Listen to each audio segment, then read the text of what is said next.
Okay. Good afternoon. We're here for an agenda review for the September 14th, 2023 business session. Today is Thursday, September 7th, 2023. Would the clerk please call the roll? Commissioner Fast. Aye. Commissioner Myers. Myers, aye. Commissioner O'Hara. Here. Commissioner Hanslick. Hanslick here. Commissioner Ashcraft. Here. Commissioner Allenbrand. Allenbrand, aye. And Chairman Kelly. Aye. Everyone is present. We'll start with number one. Would the clerk read item number one, please? Consider approving the August 21st, 2023 budget public hearing session minutes. Any questions? Number two, please. Consider approving the August 24th, 2023 business session minutes. Seeing no questions, number three, please. Consider approving the appointment of John Hunkler, 1st District Representative to the Consolidated Fire District Number 2 through August 25th, 2026. Commissioner Ashcraft? I jumped to the second one, or third one, I'm sorry. We're on, We're on number two. I jumped to number three. we're on number We're three. on number Okay, I'm three. I apologize. I was wondering if Commissioner Fast has had any conversations with this appointee about the impact of TIFs on fire districts or the potential business case implications of consolidation. Are you talking about John? Yeah. John he owns a large, he's an eye doctor, and I mean, Optometrist. yeah, been very successful. One of the things I'm really excited about him is his business background, and then also the medical background. He's from Mission Woods. We haven't ever had an appointee from Mission Woods, so there's not a lot of people in Mission Woods. I mean, it's like 200 homes, so we'll be meeting with him. I mean, he's very excited, and I think he would be very interested in that conversation. So any discussions on the impact of TIFs and consolidation? I mean, I've talked to him about TIFs, the impact of fire, but not on consolidation. Okay, thank you. I mean, I don't think that's a conversation Northeast Fire wants to do. Seeing no further questions, number four, please. Consider approving the appointment of Joanne Levens, 4th District Representative to the Housing and Community Development Advisory Committee through March 31st, 2024. Seeing no questions, number five. Consider approving the appointment of Michael P. Casey Sr., 6th District Representative to the Fire District Number 1 Governing Board through July 1st, 2026. Commissioner Ashcraft? Thank you, Mr. Chair. Commissioner Allenbrand, have there been any conversations about the impact of TIFs on fire districts or the business plan for any consolidation efforts? Well, I had a long conversation with Mr. Casey, and I included Mr. Connor in that meeting. We met for breakfast, and I'm very impressed with his background. He was an Overland Park firefighter, lives in the 6th District, business person, and he, depending on what goes on within there, we probably have, you and I have a different opinion of TIFs, so I'm not sure what you want to talk about that, because you look at that district and what's getting ready to roll off on the TIFs, but, so I'm not sure exactly. Can you clarify what you mean by that? Well, my question is pertaining to the impact of TIFs on fire districts that the chiefs made during their presentation. Several of them, if not all of them, expressed the concerns of the potential implications, and then consolidation, the business plan for the value of having a unified service approach rather than the current fragmented approach. Yeah, and I understand the consolidation, so, and then also in talking with him, I feel like he's qualified for the job, so I'm not sure what I could talk to him about the TIFs, because he's just now coming on, and there are getting ready to roll off from Edgerton. The first building's getting ready to roll off, so. Commissioner O'Hara? I just want to make a clarification. The building that's rolling off is an IRB and not a tax increment finance district. So noted. Item number six, please. Resolution number 083-23, application number WD, yes, I think that should be WD 23. Actually, no. Application number W 23-304-CUP-LE. Consider request from Don Donschlaw, applicant on behalf of Tammy Donschlaw, Don Donschlaw, Steve Donschlaw, and Kristen Nasternak, landowners, for a conditional use permit renewal for a seasonal drive-through Halloween event for Jack's Hollow at 30450 West 143rd Street on 29.4 acres and for a 3-year term. Michelle Leininger from Planning. Good afternoon. Good afternoon, Michelle Leiniger, County Planning Staff. This application is for a renewal of a conditional use permit for a drive-through Halloween fundraising event for the Secret Santa organization to occur yearly in October. The aerial shows, I guess it's just a street map, shows the parcel location. It's on 143rd Street, just west of Gardner Road. Just some jog memories. This was an event that initially occurred back in 2021 during COVID. They had previously had personal parties for this, and they changed the event to a Halloween drive-through for COVID reasons. The event in 2021 was overwhelmingly successful and caused a lot of traffic and other issues in the area, and they did not have a CUP for that event. Last year they applied for that CUP, and we worked really hard with them to improve upon what there was large issues on, and that was approved for a 1-year term. Here's the aerial of the property. The red line is the driveway, and then the blue area is a parking area if people wish to stop. The event, again, is a haunted drive-through. There's displays along the driveway, and people remain in their vehicles unless they go to the parking area and stop. There's no public allowed in any of the buildings. But there are some displays outside the building. You can stop, park there, take some pictures, see the little displays, get some candy, different things like that, get back into your car, and then drive on out. It's not something that they will allow you to walk through from the street. The event is proposed to occur every Friday and Saturday night in October, depending on weather. They said if it's raining or if it has rained to the point where the site is too muddy, they will cancel it.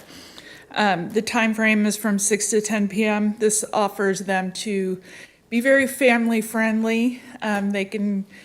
People can go through with their children and not be so extremely scared when it's still light out, and then you have the opposite end where it's dark and it's a little more on edge. Go to the next slide. Staff did visit the site both prior to the events and during the event. Here's the entrance both during the day and at night. And then here's a picture of the site driveway, and then a view from the site onto the road. You can see they had traffic control. They had signs along the street to discourage people from parking. If you looked through the zoning board staff report, there was additional pictures in there of how they helped address people turning around in the neighbors' driveways. They had blocked those off and had people standing near those if the neighbors needed to get out, but that way it prevented people from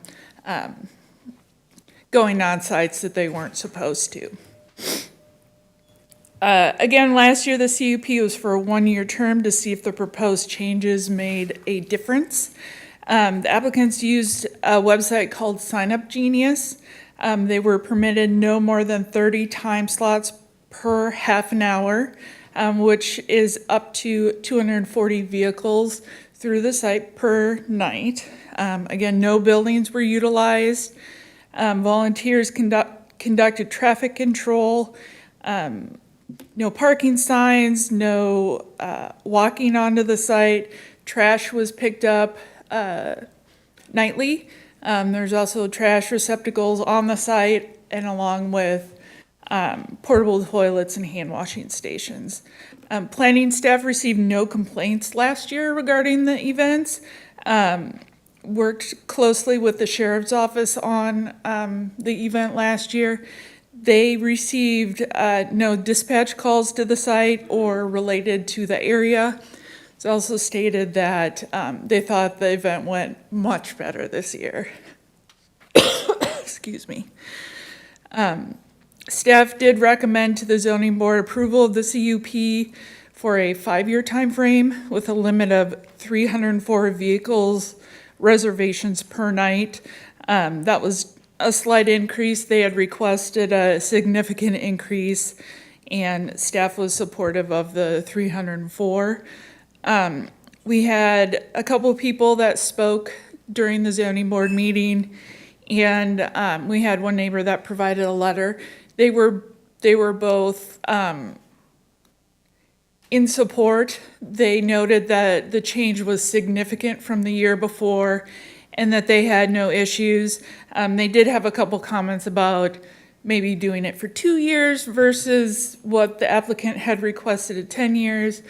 Just a couple comments on it, but generally it went over a lot better. At the August 8th zoning board meeting, the board voted for a 3-year CUP and a 360 vehicle per night maximum, and staff is comfortable with the recommendation from the zoning board. Thank you, Commissioner Mars, and then Commissioner Brand, sorry. Thank you, Chair.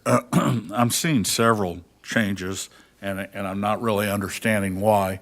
I don't know if now's the time to ask questions, but last year, the busiest night they had was 167 vehicles. They had a limit of 240 vehicles. To me, that's a huge amount of increase, even if they reached to the 240 vehicle limit. And so I'm not really sure.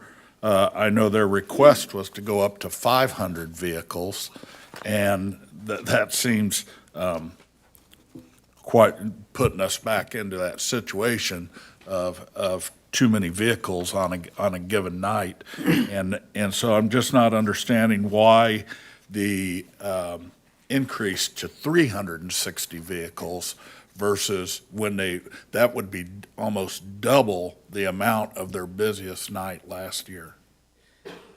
The discussion behind that is they give them that time frame of 3 years, but bump up the number of vehicles per night to allow for people to get back into kind of the groove of how they're doing things with the reservations. And so their anticipation is that they're going to have more vehicles every year.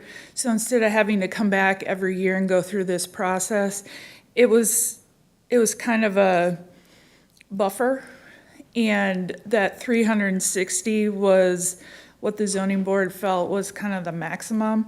They did talk about a yearly percentage increase if there were no complaints, things like that. But this was their conclusion that, we cap it at 360 because that's what the maximum they felt was the site could handle. And give them the 3 years, and hopefully that it will pick back up to something in between the maximum and the minimum. So who determines the 360 vehicles as the maximum that they can handle? They took the what they had, and I can't remember if it was a percentage increase or if it was just straight up double. Yeah, It was not, there was no scientificness behind it. It was, here's what you said you had, and what you're asking for is too much, and so let's try this. That's where, if I remember the discussions from the last time, was the on-property parking numbers could not meet the situation of again, 30 minutes, or whatever their time slots are, the 30-minute time slot, people were parking on the property for a longer period of time of that, and you continuing having traffic coming in. And now if we're going to increase that traffic from the possibility of 240 vehicles, which it never even came close to reaching that, and going up to 360 vehicles, I just don't, I'm not comfortable believing that this property can hold the number of vehicles that's being presented to us. I would like some reassurance that was the case, or we're going to run into the same situation that we had before, and we definitely don't want that. Chairman, can I? Thank you. Go ahead and Can I comment. try to address that? This site is easily confused with Tweenby's House of Horrors, which is another CUP for a Halloween event. That is a site that's south and west of this site. That site is the site that had the parking problems last year. That is an actual haunted house. People park, they get in line, and they go to this. This one, there's probably less than half of people that stop. You don't have to stop. It's a choice you can make. But they had no parking issues last year with this blue area. They did not have any overflow parking. So I think that might have been a complaint for the Tweenbys. Commissioner Allen Brand, Commissioner Ansley. Thank you, Mr. Chair. Well, I have to say I share Commissioner Myers, also his questions of, and, you know, I did take calls, so I know exactly what happened. Last year was stellar. There was no complaints. Everything was handled, but I had warning signs going up to me because my family is the family that goes around to all the different Halloween events, and my daughter-in-law has it on an app, and you go in, and, these are families that live out here, and there was several families back when they had the incidences there, and it was at this site. There was people's driveways that were blocked. There was, it took them, there was one lady that it took her almost 2 hours to get through the traffic because it was backed up. So I don't understand why we went from, because there's so many other, the app, everything was put into place and it was really good, but to jump, if I had my way, there'd be a year permit on each one of them just to make sure they're complying because, and I'm not, there's a lot of stuff going on out there with ag and wineries and they all kind of connect. And what night and what nights is this Friday, Saturday, and Sunday night? No, it's only Friday nights, and honestly, it does not take you a half an hour to drive the site. You're probably on the site if you stop for maybe a half an hour. So that backup hasn't been an issue. And we did hear from the property owner that's directly to the west at the zoning board meeting. Right. And she did comment that it was way better this year than it was last year. She just had a comment on a generator. Otherwise, she was happy with the changes. The other two comments were from neighbors. One is just off the screen here, that they had no traffic problems. The only time they saw a backup was like at the time when you sign up for 7 o'clock, you're gonna show up a little before 7 o'clock, and they get them going soon enough. But it was significantly changed. I agree, but I think adding the extra cars, and I know this was a, that went through zoning, and there was one vote that was against it, but I am concerned about the people that live right around there and increasing the amount of cars, because I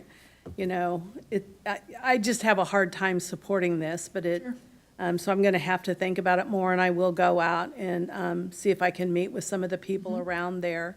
And you've heard me say it before, I wish they had to come back every year, just to keep everything in compliance, because what are you going to do if you add the 100 cars and then all these neighbors are blocked in? Then can you go back? And believe me, I support what they're doing. A lot of people donate toys, so they stop as they come in and they give those toys back. Plus, I know they have buildings on that property too for private events, and that was some of the problems in the past. But anyway, I'm just saying thank you. Commissioner Hanslick. Thank you, Mr. Chair. Well, first of all, kudos to the applicants for making those changes. I'm glad to hear that they're looking so much better last year. That's really encouraging. Excuse me, do you have your mic on? I'm sorry. I Thank you. don't. The question I have is usually with these kind of items, we receive the minutes or the transcript of the zoning board meeting, and I could not find that, because I personally like to read those and look at it, especially if it's not a unanimous decision. Is it possible to get those? Yes, that's my fault. There was a delay in us getting those minutes back from the transcriptionist, but you'll have those for next week. Thank you, I appreciate that. And I also have questions about the volume of traffic, but hopefully, maybe some of those questions will be answered in those transcripts. So thank you. Michelle, just a real quick procedural question. If they want to operate beginning the first week of October, correct? Correct. So if we were to recommend some changes, say moving this from 3 years to 1 year and moving it from 360 vehicles to 250 vehicles, could we do that, or do we need to send it back to the zoning board to then have them consider it to come back up to us?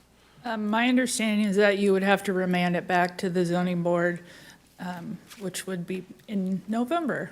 So really, unless we make a request that there's a special called zoning board meeting, this is a take it or leave it if we want them to have the opportunity to have any kind of operation in October. Correct. Okay. Commissioner Allen Brand? Mr. Chair, and I appreciate you saying that, and I will go ahead and support it. I don't agree with it, but I will be out there and I will be checking. So I hope that if any night that it gets out of control, I hope you have the ability to shut it down. So, I mean, it was just the stuff that went on, and it was 100% better, and I can't tell them how grateful I am. My concern is the increased amount of cars. 100 cars is a lot. Jay, did you want to address this? Yes, Mr. Chairman, members of the board, I apologize for jumping in. I did want to mention, the staff and the applicant worked very carefully in terms of crafting the stipulations that they had. In terms of the schedule and the number of cars and maximum capacity, the Sign Up Genius has been very helpful in that. We're able to determine the amount, the time that they come in, the time that they leave. That's all very regulated. It would be on Friday and Saturday nights. Staff is also will be making visits to the site to ensure that everything is operating smoothly. We did that last year. We were there once, I think, or twice. We'd like to continue to do that, at least make a couple of trips to that site as well to make sure everything is operating smoothly. And the other question would be, in terms of clarification, if we could adjust the term from a 3-year term to a 1-year term, if that can be done at the board, we'll explore that with our chief legal as well. So Appreciate if you could have those kind of clarifications for us for next week. That's great. Commissioner Fast was first, then Commissioner Ashcraft. I went last year because I wanted, since we approved it, I went out with friends, and I guess my only concern was the road. There's not much shoulders. It's really, and we were all, stuck on that road, probably a half a mile from the place. They had good traffic directions in the site, but there needs some traffic direction on that road when people are all backed up half a mile. I don't know if we can regulate that, but the road was a little bit treacherous, and sometimes there were people that stopped on both sides, so then you had somebody coming in between, and like I said, there's no shoulders. Commissioner Ashcraft. Thank you, Mr. Chairman. Mr. Leipzig, building on the chairman's question, the timing of the briefing sheet, when it's this short of a window, when we have questions like this, it makes it problematic even to address them. And I will respect Commissioner Allenbrand's decision, but why such a short window for consideration by this board before this is implemented? Is the applicant was delayed, or staff was delayed, or what's the process there? Yes, Commissioner, thank you for the question. I appreciate that. Staff had notified the applicant that they need to get to talk about this and get this up for renewal. And we kind of anticipated this being a problem as well. So in terms of when we receive the application, the time that we get it in front of you. So that was kind of outside of our control a little bit, just with delays. The applicant was dilatory, is that? Okay. All right. Well, this is I'm sorry, go ahead. Mr. Chairman, one other note too, in the timing of this too, this was the first meeting of the West Zoning Board. So this is when part of that delay might be there as well. We tried to work with the applicant to get everything submitted, but it was actually, there was also delay with the West Zoning Board being established and getting all of the appointments filled. Fair enough. I would echo the chairman's comments. Maybe a one-year review would be more appropriate, given some of the concerns you've heard here, so if that's possible. We'll see. This is a planning item. This will be on the agenda next week. Thank you for providing any kind of clarifications in the intervening week that you can. Thank you both very much.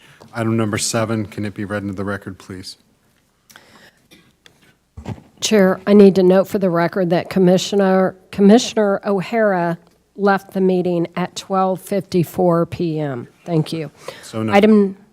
Item number 7, resolution number WD 23-023, conduct a public hearing and consider authorizing funding for the Lagoon Biosolids Cleanout Program in an amount not to exceed $1,372,400, increasing the total authorization to $3,657,500. Susan Pekarik from Wastewater is here. Good afternoon. Good afternoon, Chairman and Commissioners. Susan Pekarik of Wastewater.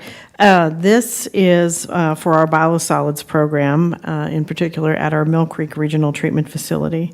So wastewater is responsible for disposing of the biosolids that accumulate in the lagoons that are part of the wastewater treatment process. Our Mill Creek Regional Facility, located near 47th Street and Wilder in Shawnee, is one place where we do need to remove biosolids from our lagoons periodically in order to make sure that those lagoons continue to operate properly. Every year or every other year, we clean out 2, 3, sometimes 4 cells. This year, we need to clean out cells 3 and 5. There's a map on your screen there so you can see where those lagoon cells are located. Fall is generally the best time to remove these biosolids because the agricultural land is available and the biosolids are beneficially reused on the ag land. This is an activity that is regulated, and we do this work in accordance with federal and state requirements. This request is for funding for the program. We're requesting $1,372,400, and it does include, it includes funds for removal of the biosolids and land application, engineering services, and some contingency. There was a balance from the previous year's program, so we've subtracted that from the amount that we need, that we've estimated we'll need in order to remove the biosolids from cells 3 and 5. Denali Water Solutions is our term and supply contractor, so they'll be performing this work. This was included in our most recent capital plan that we had presented to the board in June of this year. Thank you very much, Ms. Pekarik. Questions from the board? Commissioner Ashcraft? Ms. Pekarik, before next week, just a couple of procedural questions, please. All right. All right. Any other questions? Well, then, thank you very much for your patience today. And I'd ask the clerk to read items 8 through 10 together. Item number 8, consider authorizing a contract renewal with Blue Cross Blue Shield of Kansas City, Blue KC, to furnish group health and stop-loss administration services for the 2024 calendar and plan year, with an estimated annual administration cost not to exceed $6,800,000. Authorize the employee contribution rate structure recommended by the Healthcare Fund Management Team, HCFMT. Item number 9, request for proposal, RFP 2023-006. Consider authorizing a contract to Surrency Life and Health Insurance Company to provide employee vision plan coverage at an estimated maximum annual cost of $411,000 for a contract total of $2,055,000. The contract term will be for 1 year with up to 4 additional 12-month renewals. Item number 10, request for proposal, RFP 2023-033. Consider authorizing a contract to Touch Care LLC to provide employees and their eligible dependents health advocacy services at an estimated maximum annual cost of $130,000 for a contract total of $650,000. The contract term will be for 1 year with up to an additional 4 additional 12-month renewals. Cameron Aarons, our Benefits and Wellness Manager, is with us to handle all 3 items. Mr. Yes, Aarons, sir. good afternoon. Thank you. Good afternoon to the board. The board policy created the healthcare fund, and all 3 of these items do fall under its umbrella. So just as a reminder, the healthcare fund was created to serve as a supervision and management tool to fund the medical, dental, and vision coverages. So all 3 of these agenda items have already been included and approved through the fiscal, the funding has been approved through the fiscal 2024 budget, so there is not any additional funding requested. And just to assure you that all 3 of these programs do continue to be supervised and managed by the Healthcare Fund Management Team along with FMA benefits. Any questions regarding the Healthcare Fund? Commissioner Ashcraft. Mr. Aarons, before next week, I'd like to visit on all 3 if I could, but I did want to take a commercial break and acknowledge you. I wanted to say I always appreciate your willingness and ability to kind of work through my continuing challenges with the various insurance programs. You're always very responsive, and I just wanted to thank you for doing that publicly. I trust you do it for everyone. I do, and you're welcome. All right. The first item relates to the Blue KC 2024 renewal. This is the 4th year of a 5-year contract. So this is just a renewal. It's not a new contract. This is a preliminary renewal offering. So we have a mechanism with Blue KC that they must give us an initial proposal, a renewal proposal, by our August Healthcare Fund meeting. So these amounts are final. They cannot be any higher. We can have final terms that will be less. It entails a 3% increase in the administrative costs. That's to provide claims administration. They're asking for an 8.6% increase in the specific stop-loss premium. And so the total cost for the Blue KC renewal for 2024 will not exceed $6.8 million. This is an increase of $408,000 over the 2023 costs. Again, it is a maximum cost, and we expect it to be lower. Part of their initial reluctance was our claims experience is running high through the first 6 months of 2023. We are actually running at 111.2% of expected claims. However, we do expect that, based on historical trends, for that to become better and improve over the next 6 months. So I do not expect it to be this high. A lot of it has to do with, we have had 15 high-dollar claimants that have attained or exceeded our specific 50% of our specific stop-loss deductible. 7 of those claimants did actually exceed the $450,000 specific. We do not anticipate any increases in employer or employee rates for 2024. However, I have included some addendums that does, number one, reflect the medical rates. I must advise you, unfortunately, I did make an error, and the rates that I did load are incorrect, and they will be updated. So I did want to bring that to your attention. The Blue Select Plus network rates were dropped previously, and this chart does not reflect it, but I will make sure it will be corrected by time of next week.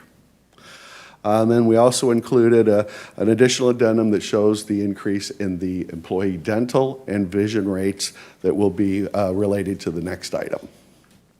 I'd be happy to entertain any questions.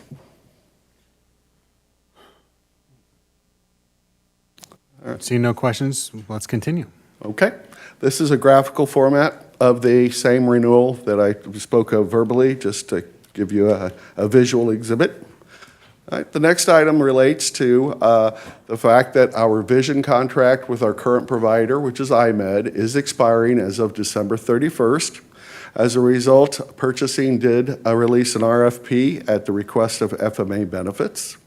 We did receive 4 proposals in response to that RFP, of which 3 of those 4 were chosen to go to the next step and were interviewed during the finalist interviews.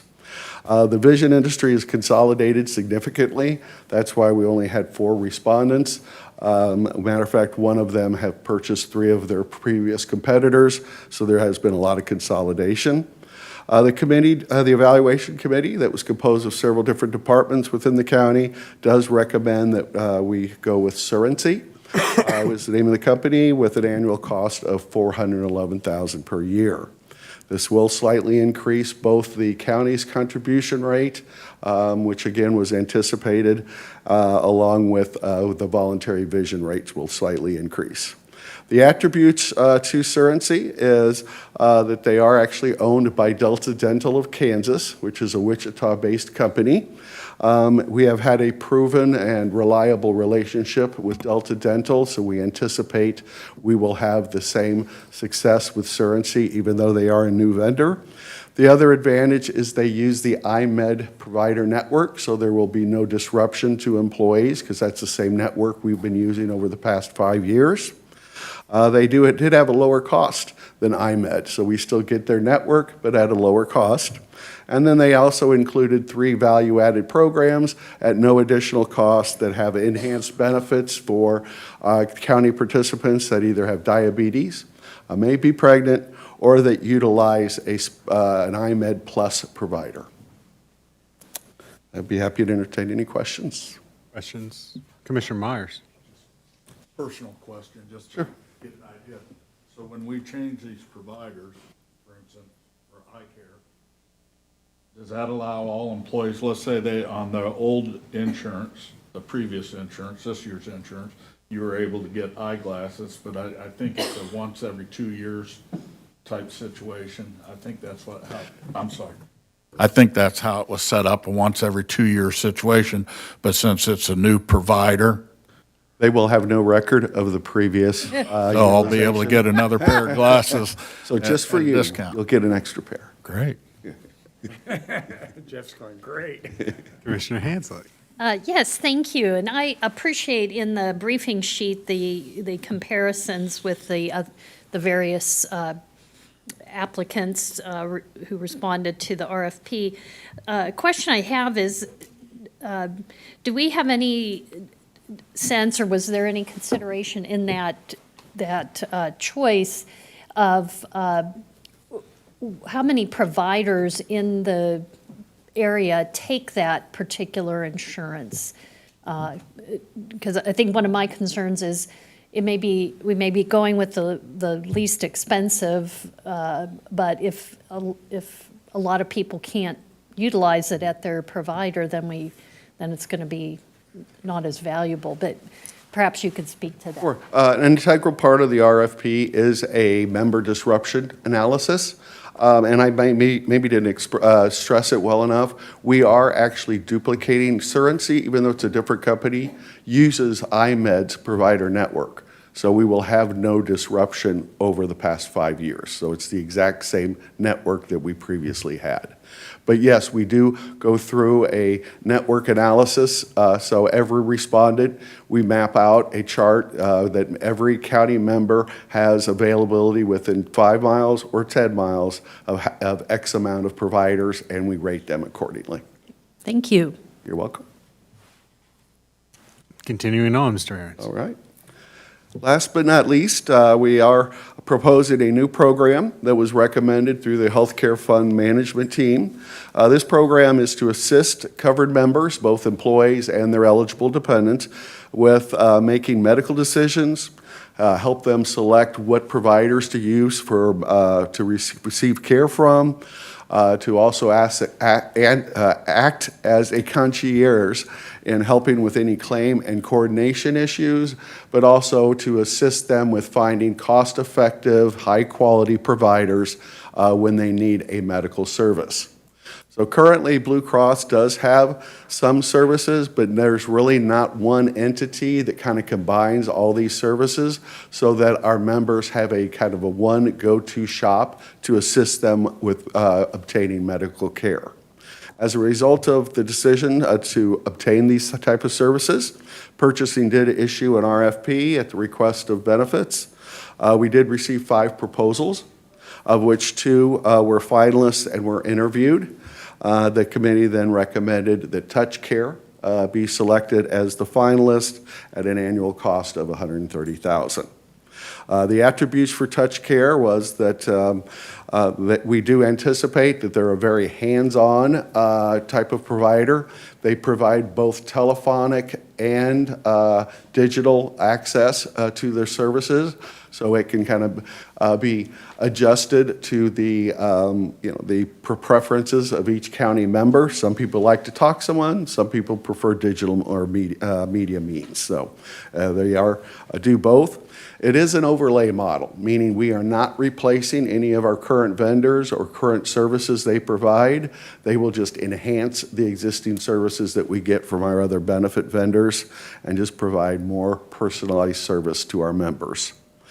This was the lowest cost provider of all the respondents to the RFP, and they actually also include a value-added program where county members will have access to over 30,000 specialists throughout the country that they can meet with virtually to understand a new diagnosis, kind of get some recommendations on their care coordination, treatment options, and if necessary and desired, to obtain a second opinion before actually getting a surgical procedure. Any questions? Commissioner Fast, then Commissioner Hanslick.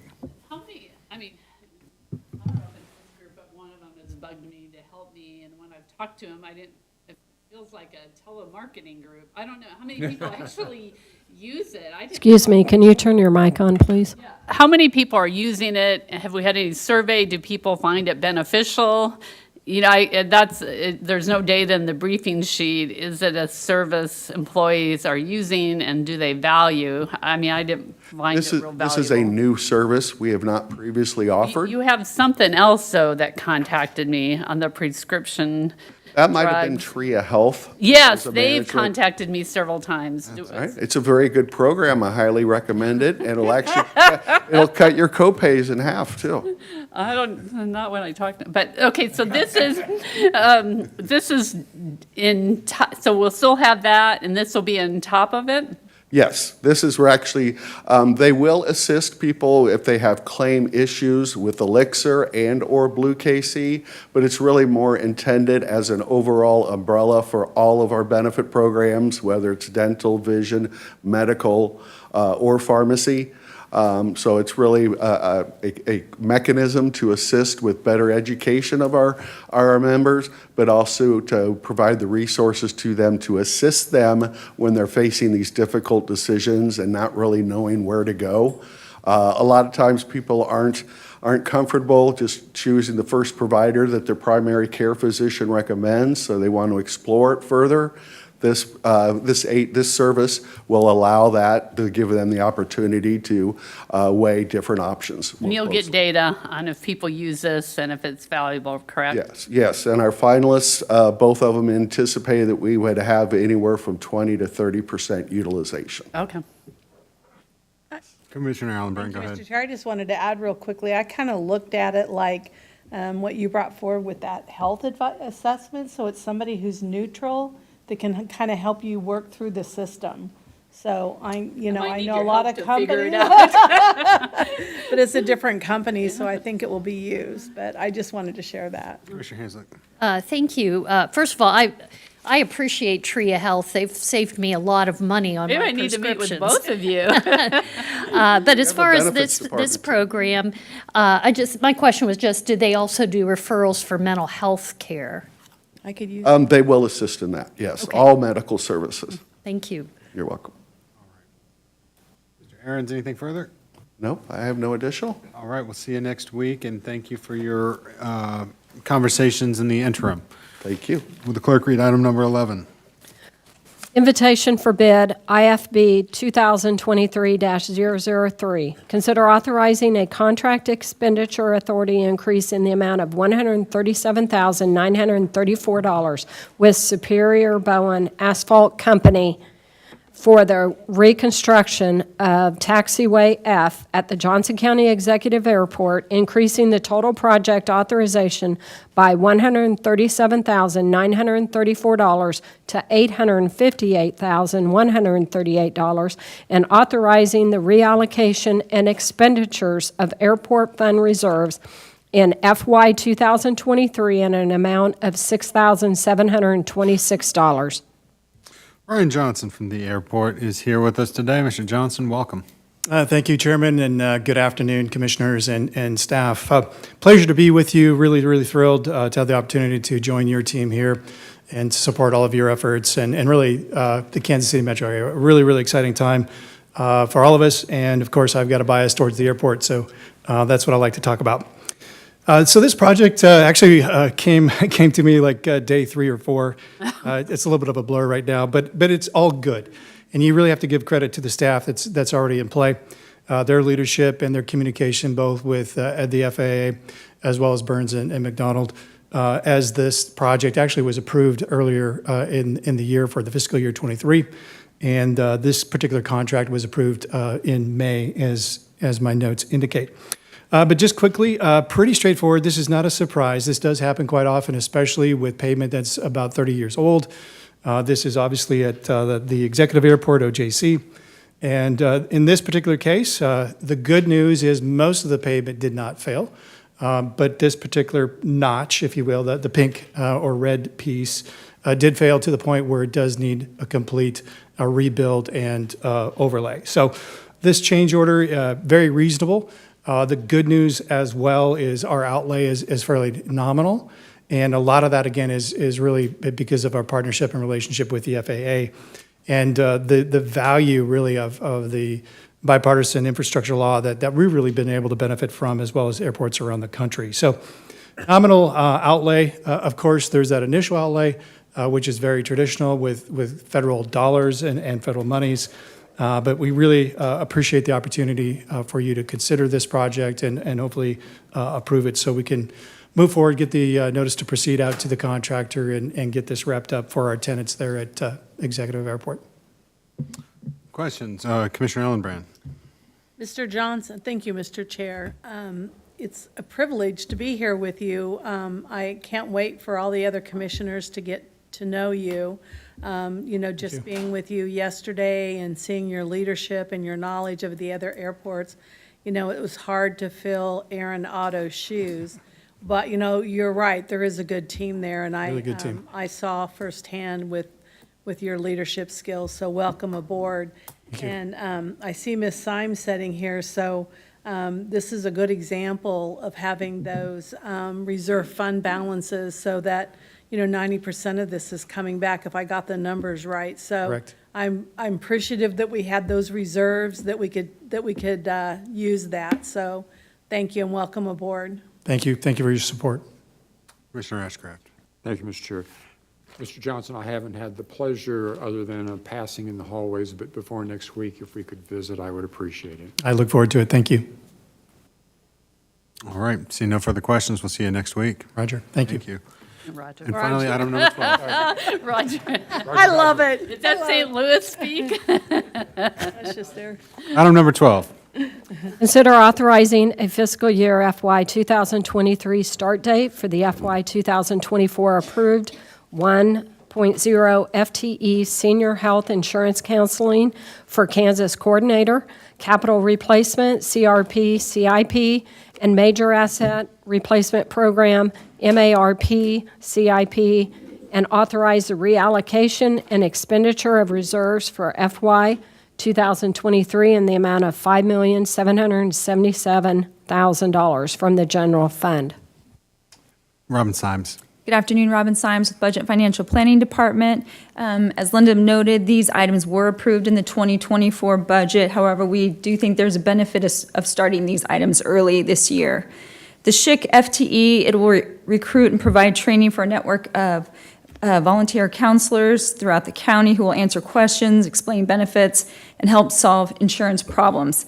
The only issue with this and why we're bringing this forward is because this year's annual open enrollment will start October 15th through December 7th, and the Medicare Advantage running will go from January 1st through March 31st. So we really need to get somebody in so that they can assist them for this year's enrollment. The second item is the Facilities Capital Replacement Program, or the CRP. It was funded at $4.1 million. It's largely comprised of projects that are weather dependent, so starting these early will allow facilities to begin the design work in the winter months so that they can go ahead with that, with the actual work in the spring and summer months when the weather is better. The Facilities Major Asset Replacement Program, or MARP, is funded at $1.6 million. Again, the same issue, it deals with weather, begin that design phase in the winter so that they can do that work in the summer, and then also with the longer supply chain issues, they can go ahead and get some of those items ordered.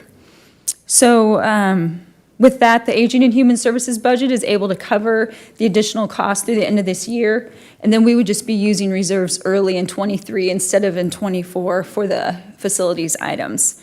And then the departments are here if there are any questions specifically related to those items. Questions from Ms. Symes?